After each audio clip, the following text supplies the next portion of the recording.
Fear has taught me about my purpose to do it anyway. Do it alone, do it afraid, do it not having all the answers, do it when there's no money in the bank, do it when the world is not cheering for you. Fear has taught me how to clap for myself. I don't wait for the world to clap for me. I wake up clapping for myself every morning. New season, new energy, realer, rawer, more powerful than ever. This season, we're pulling back the curtain on what it truly means to lead with purpose, live with grace, and keep going when life tries to knock you off course. We're diving into the leadership that transforms lives. I'm Kelley Cornish, and this is Life and Leadership Unplugged. I am Kelley Cornish with Life and Leadership Unplugged, and I am just so excited about this guest. I've been blessed. I'll just use the word blessed to have some amazing people just come on, give their time, and share about all things that are happening in their lives. And today is no different.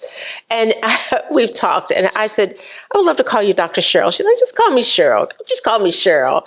So I am here with Cheryl. Cheryl, your life has just been amazing. And I just want to welcome you and say thank you for joining me today. Kelley, I'm absolutely honored to be here with you, and I cannot wait until we dig into our conversation. It's going to be juicy. It is. It really, really is. And so I think about leadership, I think about life, and I just think about, we're going to get to the part about unplugging, but your impactful journey. I would just love for you to share people will see where you are today, but it was so much that you had to do to build to get to where you are today. I would love for you to just kind of share with us about your journey. Absolutely. So I would say the deciding point of how I got exactly right here, right now is about 11 years ago. I went through a very trying time, very trying, where some things happened that most people would have given up on life or given up on hope or those things. And I was lying in bed one day and I heard the Holy Spirit say, girl, it's time for you to get up.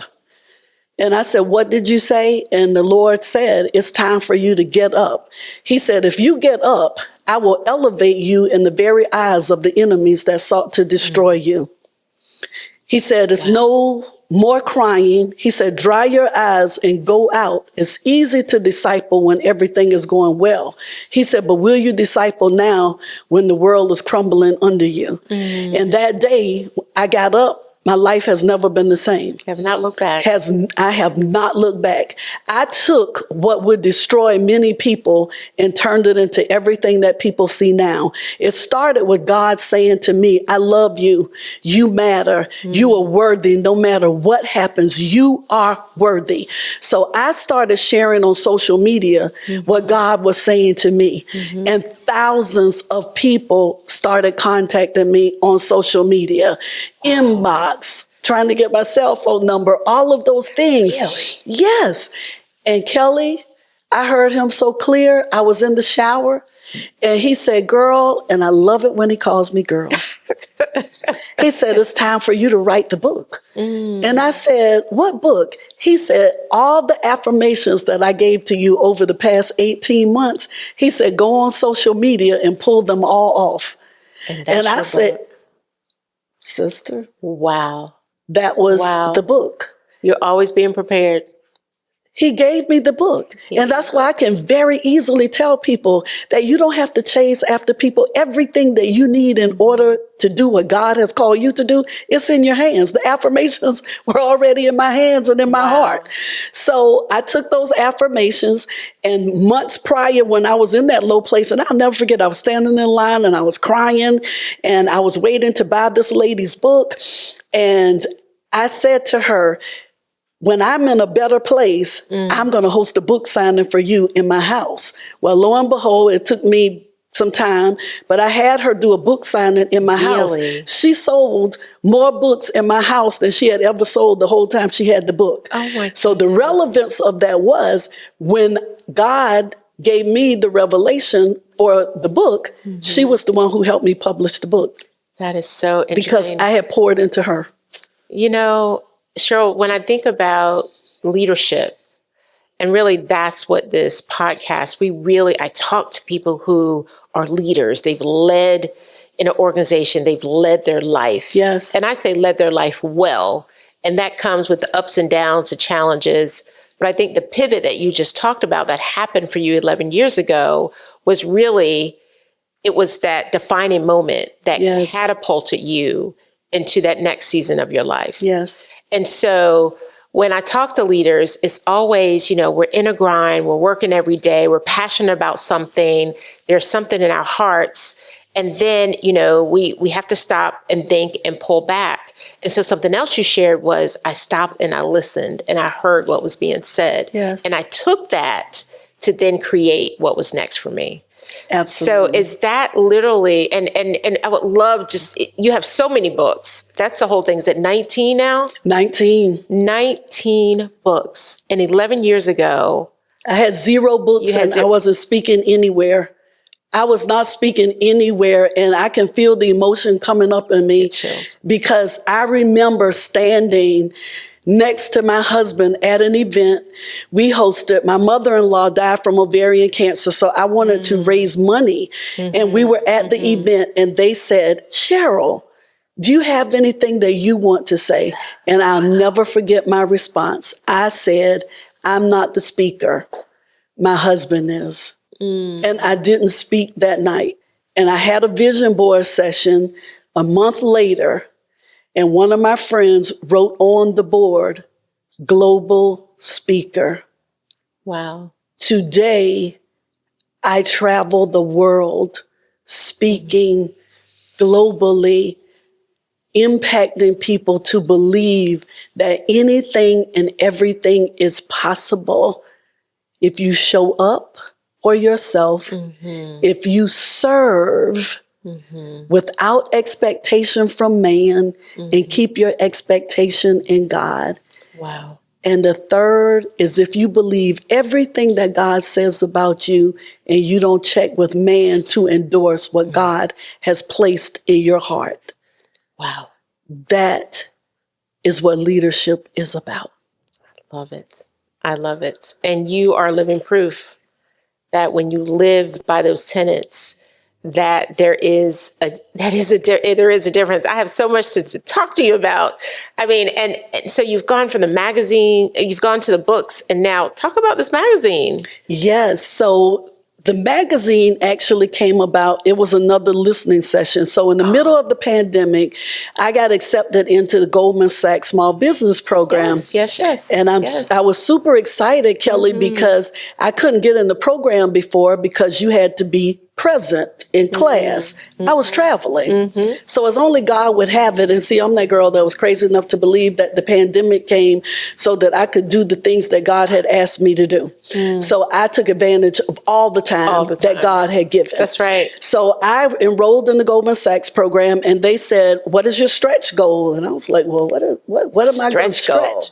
I love it. So I said, I am going, just bold, I am going to take this 11-page newsletter and turn it into a magazine.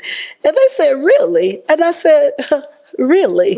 But I could tell from some of the realies, it was like, yeah, really. Yeah. So that's all you have to do for me. Just say no. Doubt me. Just doubt me. If you doubt me, you'll be buying the magazine. That's right. So now, 4 years later, the magazine is a global magazine. In fact, we just got invited for the magazine to be a part of Miami Swim Week, New York Fashion Week, to go into the VIP gift bags. We've had so many people on the cover, and I tell you what I love about it.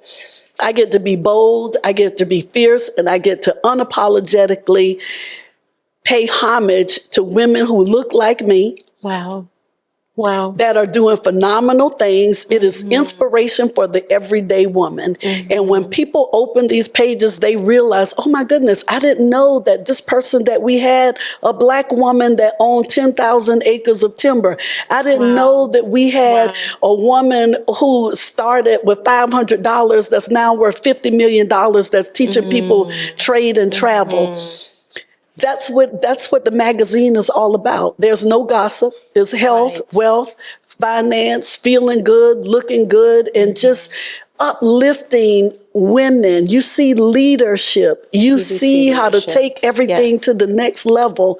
And that's part of my journey. I'm about taking things to the next level. You know, what's so exciting about this, and more specifically, the work we do at the T.D. Jakes Foundation, is all about our vision statement is creating a world where every community thrives. Yes.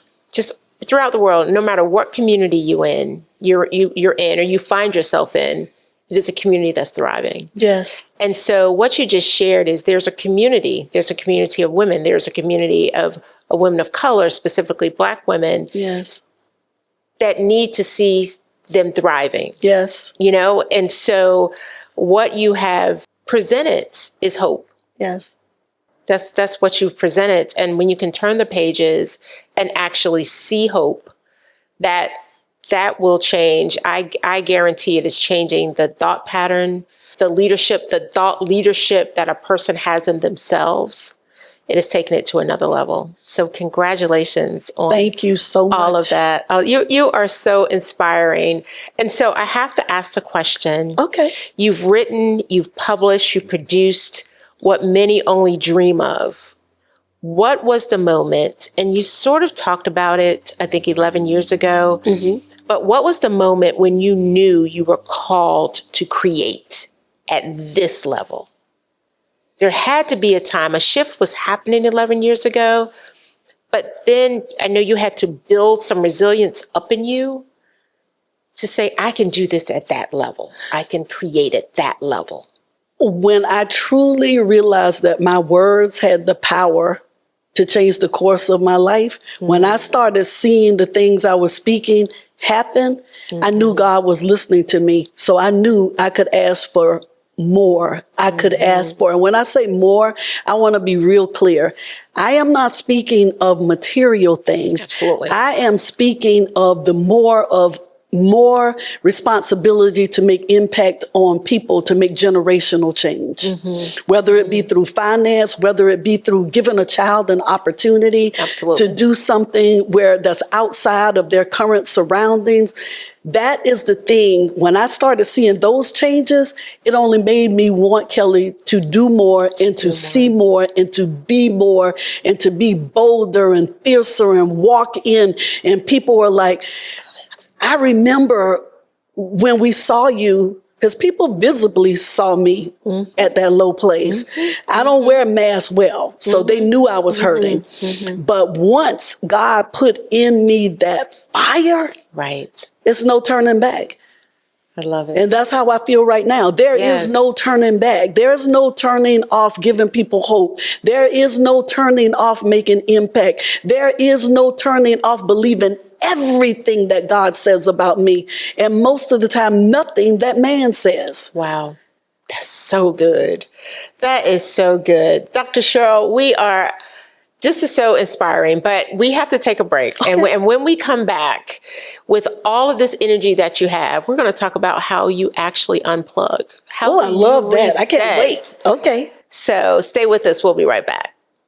Get ready to take control of your financial future. Join the T.D. Jakes Foundation for Life Forum 2025, a powerful virtual event happening October 4th. Hear from financial powerhouses like Wallow 267, The Budgetnista, Earn Your Leisure, Egypt Sherrod, and more. They'll share real strategies on wealth building, entrepreneurship, and creating generational security. Register today at life.vfairs.com. Don't miss out. And welcome back to Life and Leadership Unplugged with Kelley. We have been having an amazing, amazing conversation with the one and only Dr. Cheryl. And I'm calling her Dr. Cheryl. And she says, don't call me Dr. Cheryl. So inspiring and just leaves your heart just waiting for that next gem to drop. And so before the break, we were talking about the possibility of hearing from you around unplugging. So Life and Leadership Unplugged, you are so passionate. 19 books, magazine, traveling the world, gone to different places. How do you rest? How do you unplug? I make it a point every Friday. I'm off. I don't care who calls me. I don't care how much money they're offering. My team knows, don't even tell me that the people called. I'm not interested because I cannot do what God is calling me to do if I can't hear from him. And I can't hear from him if I am cluttered with the world all the time. That's good. So I'm off on Friday. I don't do much on Sunday because that is truly a day that I want to dig in and make sure that I'm ready for the week. I allow my yes to be yes and my no to be no. And that's really how, honestly, I unplug. I set boundaries. So simple. It's just that simple. I know it sounds simple, but I promise you, if I got out my cell phone and you looked at it right now, there is nothing on my schedule on Friday. It says Cheryl off. People can't even pay money to get on the calendar on Friday. They can't. That's a gem. That is a gem, and it's disciplined. And like you said, it sounds simple, but it's not easy. No. It's not easy, but you have created these boundaries. And like you said, your yes is your yes and your no is your no. There's no lukewarm in there, right? And I think as leaders, in order, and for me, it's the whole conversation around, I want to continue to do this work for a while. Absolutely. So what practices do I need to put in place now to sustain the journey? And those are some of the practices that you're talking about. Absolutely. You know, if not, we're burnout. We're not meant to run. Our bodies are not designed to just run. And as we get older, we realize that. We don't realize it when we're young. We think we're just invincible, right? And indispensable. And so, you know, I love that. And it's easy. It's like you said, it's easier said than done, but it sounds like you have mastered it because it has become a practice for you. And people around you know it. Oh, people around, I have mastered it. People around me know it. And I have to to me, that's loving me. I have to show myself the same love that I show everybody else, the same grace. So love and grace to me is, goodbye, everybody. I'm off on Friday. Don't call me and I won't call you. I love it. That's just 24 hours out of so many days in the week. We have to do it. You have to. How can you give when you have nothing left? They say you can't pour from an empty cup. And you don't. And that's why for me, I pour from an overflow. If there's everything in the cup belongs to me. Whatever's on the saucer, that belongs to the world. If there's nothing on the saucer, I have nothing to give. But God has given me that mandate that everything in the cup belongs to me. If you don't take care of what's in the cup, how do you have anything to give to the world? You're always at a deficit. You're always trying to figure things out. You know, I want to go back to something you talked about earlier about being unapologetic and to walking in your purpose, basically. So you said that basically being fearless isn't about not having fear. It's about moving anyway, like in it. Like they say, do it scared, just do it anyway. What has fear taught you about your purpose? Fear has taught me about my purpose to do it anyway. Do it alone, do it afraid, do it not having all the answers, do it when there's no money in the bank, do it when the world is not cheering for you. Fear has taught me how to clap for myself. I don't wait for the world to clap for me. I wake up clapping for myself every morning. So therefore, it forces me to move forward because if I stay in fear, I cannot hear. I don't feel I will hear what I want to hear when I leave, which is job well done, my good and faithful servant. So God does not want to hear about, I didn't do it because I was afraid. He does not want to hear that. So I don't allow my fear to stop me, and I certainly don't allow outside people's fear of what is going to happen stop me either. I love it. I love it. And so I don't even want to say we're coming to an end because we just have so much more. But I love this part. We're going to have you complete 3 sentences for us. Okay. And here's number 1. And this is to you. Leadership to you is, or leadership to me. Leadership to me is serving. Period. It's about serving your people. See, this is the part people miss. When you serve your people very well, you don't have to go around asking and begging. They look for ways to make sure you look good, that you are filled, that they look out for you. This is for you. I feel most affirmed when? I feel most affirmed when I wake up in the morning and I say, God, blow my mind. And I stand in great expectation that entire day of him doing just that. I affirm that I am worthy. I affirm that I am valuable, that I matter, that I receive preferential treatment, that I receive God-inspired ideas that produce millions of dollars. That is true affirmation to me. And with that resolve, your legacy will always be about? My legacy will always be about giving, serving, and seeding into others to make sure that I help place them in a position to make impact and leave an influence in this world that is absolutely undeniable. Oh my gosh. That's all. I mean, another mic drop. Like this is so wonderful. You are so inspiring. And so you almost leave me speechless, because literally what I love about it and what I love about you is that you're so clear. You're so clear about who you are, what you've been called to do in this season, and the assignment that you're on. The assignment. And I think so many people strive to get to that. And that's what people see in you. And so I close with my hope for you, and then I'll have it returned.